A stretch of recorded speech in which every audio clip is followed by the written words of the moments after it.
In the previous class, we were looking at various places that are mentioned in historical books. So we looked at the Transjordan area and various kingdoms and things like that. Today we will begin. Today we will look at people of the historical books. Okay, what are the groups that are mentioned in historical books? We will look at that today. First of all, we are going to look at major powers of the ancient Near East. That's okay. What are the major powers? These things you know already, but I wanted to simply just go through. Right. First of all, let's see Babylonians. Babylonians. Who are they? The city of Babylon has lent its name to a variety of people, groups who have inhabited the city throughout its long history. City of Babylon was so famous. Actually, you read that this city was built by Nimrod in Genesis chapter 10, verse 10. Nimrod built the city. Let's look at Genesis 10 here for a minute.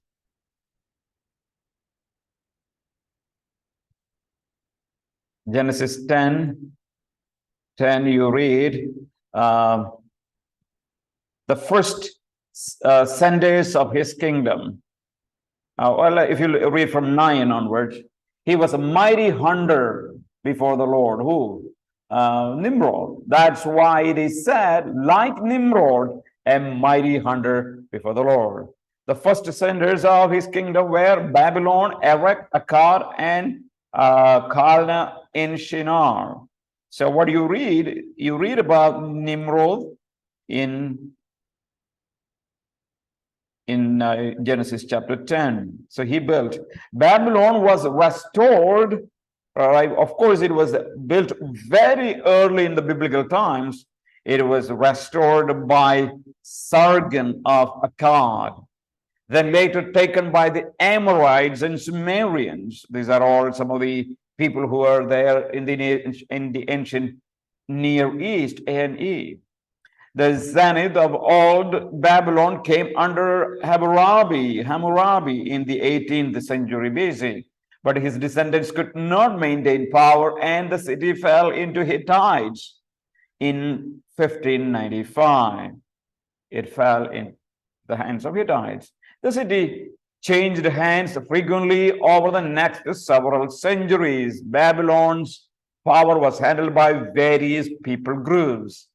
The Assyrians restored greatness to Babylon, right? It was the Assyrians who restored greatness to Babylon, but it was the Medes and Chaldeans who toppled Nineveh in 612 BC. But of course, Assyrian restored the city into its greatness, but Medes and Chaldeans came and toppled the Nineveh, which is a kind of capital that time, right, and made Babylon their capital city, right? Babylon became the capital city. It was during Chaldean domination that Babylon sacked Jerusalem. So that is about 5 in the 6th century.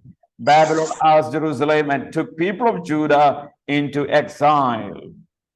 So it was mainly Chaldeans who were ruling at the time of the conquest, right? They came to Jerusalem and invaded under Nebuchadnezzar, right? Chaldeans, however, lost control of the city in 539 BC, right? Nebuchadnezzar lost control, and to the combined forces of Medes and Persians. Persians came and invaded Babylon, whose beneficence ultimately led to the return from exile. Remember Cyrus and other people, right? So Babylon was a great city, very, very old city, but it came in its pinnacle of power by the help of Chaldeans, and Nebuchadnezzar came into power. Of course, Assyrians were the people who restored the greatness to Babylon, right? But anyway, Chaldeans were the one who ruled after that, and they were the one who came to Jerusalem to invade, and Jewish people had to go into the captivity under Nebuchadnezzar, who was a Chaldean at the time. So that is a brief information. If you wanted to get more information, Google it, you will find much more out there. But for the sake of our discussion, we just wanted to introduce these groups of people. Second is known as the Hittites. Interestingly, there was many times atheists would argue Bible is wrong because Bible talks about Hittites. Hittites were there were no that kind of people in the world ever lived. That was their arguments. But until recently, maybe a few decades ago, they were able to find clear evidences about the Hittites. Hittites were dominant in Western Mesopotamia through much of the Bronze Age, constructing an empire that may have extended all the way to Egypt. While the Hittites would continue to flourish in Anatolia for several centuries, their southern dominance proved short-lived, not much. By the time of the conquest, Hittite presence in Canaan was reduced to a few decentralized city-states, just a few places. When Israel came to the land of Canaan, there were some pockets of power who were Hittites. Hittites were significant, however, in destabilizing the region, rendering it ripe for the conquest. They were significant only for the destabilization of the region. So that is the second important group in the historical books. Third, Assyrians. Today they are called Assyria. Assyrians. The Assyrians are also an ancient people. Their ancient strongholds of Marai and Nineveh fell to Hammurabi in 18th century, right? Nineveh has been the capital of Assyria. And of course, later we see these Ninevites along with the Assyrians, they came and invaded Babylon one time. So there were fight and battles went on. Anyway, so their ancient strongholds of Marai and Nineveh fell into Hammurabi in 18th century. But the Assyrians restored Nineveh to the dominance. You know where is the Nineveh, right? It is in Iraq now, right? It is the part of Iraq. Nineveh to the dominance in A&E after defeating the Hurrians or the Hittites in the middle of the 13th century. In late 12th century, early 11th century, Assyrian king, remember, Tiglath-Pileser I, Assyrian king. Assyrians were notorious for their cruelty, which we might have heard. Tiglath-Pileser first marched to the Mediterranean, decimating Syria, Phoenicia, all this area. A temporary decline in Assyrian power shortly thereafter left the region vulnerable, leading to the expansion of Jewish power under David and Solomon. Now, a revitalized Assyria soon emerged after Solomon. However, and Israel began to fade after during the reigns of, remember, Uzziah in the south, right? In the south, that is Judah, and Jeroboam II in the north, that is, became Israel. Because now, if you know, during the time of Solomon, I know after the This time of after Solomon, Israel was divided, right? One is the north, one is the south. South is known as Judea, and the north is known as Israel, right? So Jeroboam II was ruling the northern part, and Uzziah was ruling in the southern part. That is what the stage after Solomon left. Solomon died. Now, what happened? Eventually, Assyria sacked Samaria, right? Assyrians came to the northern kingdom of Israel, to the Samaria, and levied a tribute on Jerusalem even. And though later it would not fall until Assyria yielded to Babylonians. So what happens? Assyria attacked Jerusalem but could not control Jerusalem. And then Babylonians came from south and invaded Judah. Right now, so what happened? Nineveh fell to Medes and the Babylonians in 612 BC. And the last major Assyrian struck, or Carchemish, fell in 605 BC. So these are all some of the dates that you may have to remember about the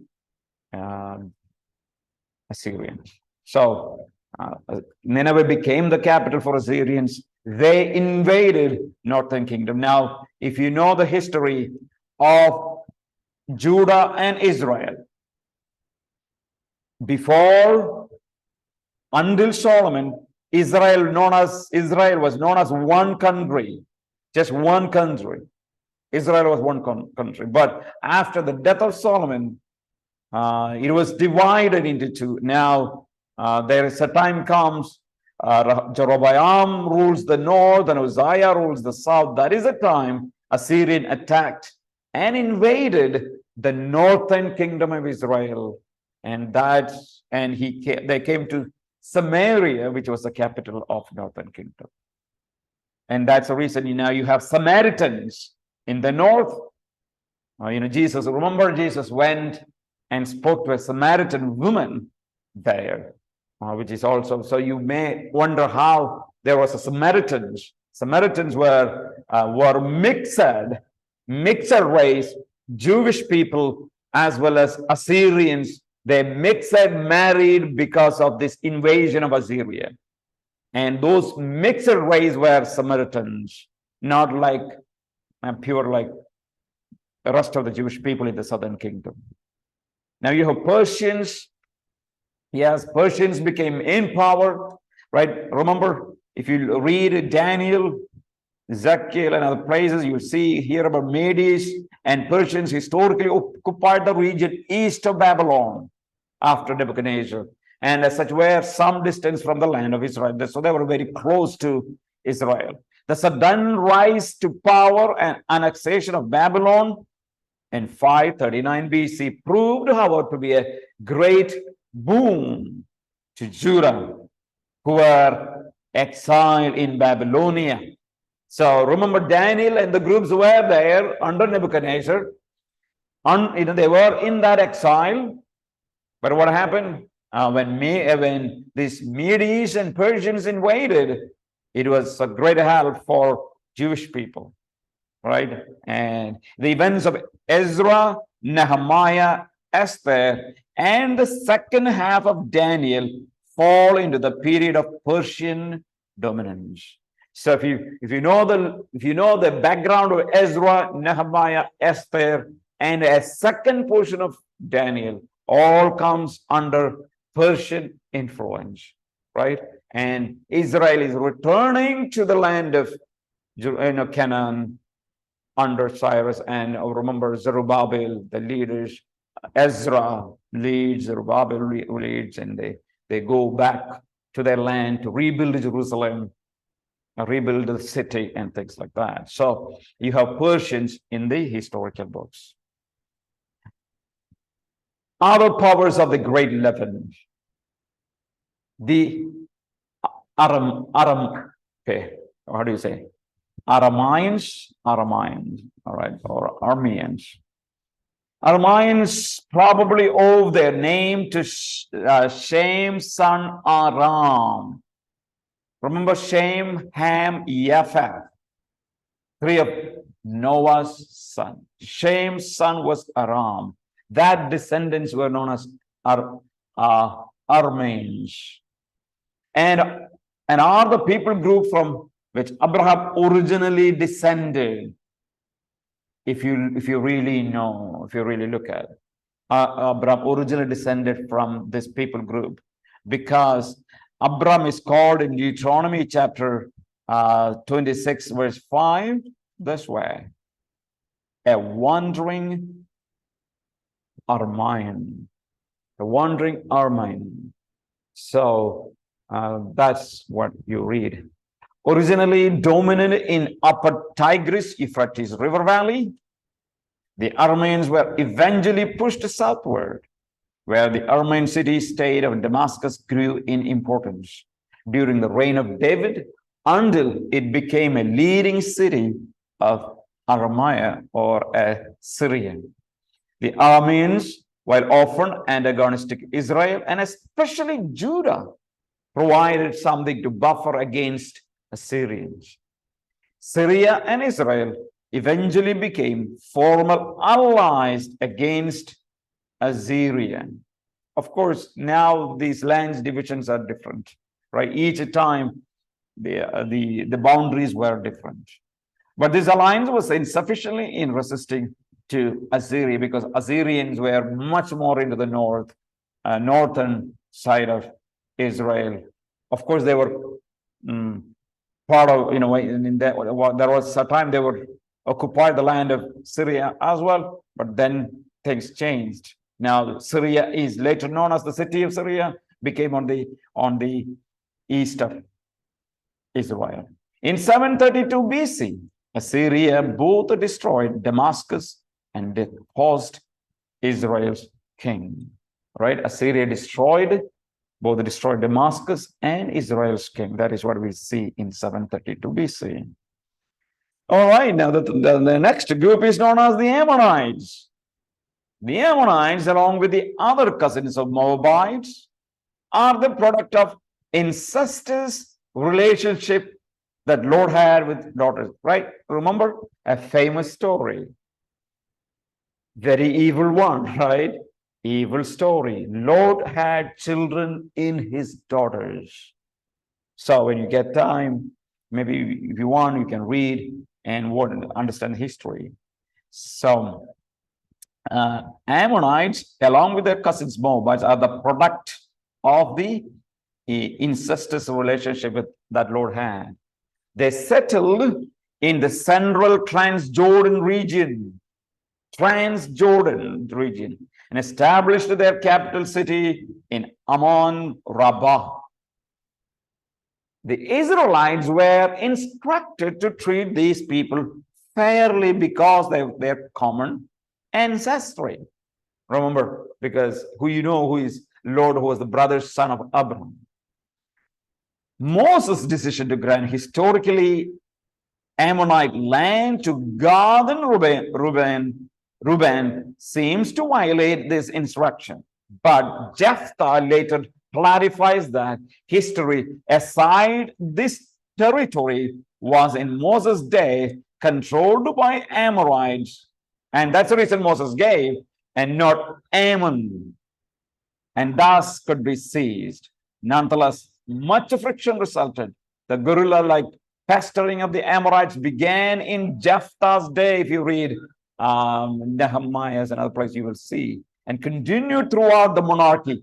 Even after the exile, the fight has never stopped. That is what Bible records. Prophets are harsh in their condemnation of Ammon in Jeremiah, Ezekiel, and Zephaniah. So Amorites are a big group, right? And then you have got Moabites, like descended from Lot, because Amorites and Moabites were children of Lot, were often in league with their cousins in harassing Israel's Transjordan tribes. less organized without a capital city, Moab nonetheless was persistent in opposing Israel. They always opposed Israel and fall under prophetic censure as bitter as was leveled against Ammon. Right? So very significant in as you read historical books about Moabites. Finally, here you have Edomites. Who are Edomites? Edomites being descendants of Isaac through Esau. Remember? Isaac and Esau. Esau was the elder son. Isaac was the younger son. So, Edomites are coming from Esau, were likewise afforded a bit of goodwill when Israel arrived and were permitted with Ammon to retain their territory in the land of Amalekites, a largely desert region south of Dead Sea. Like Moabites and Ammonites, the Edomites were antagonistic toward Judah. But it seems that Israel was also excessive at times in their exploitation of Edom's resources.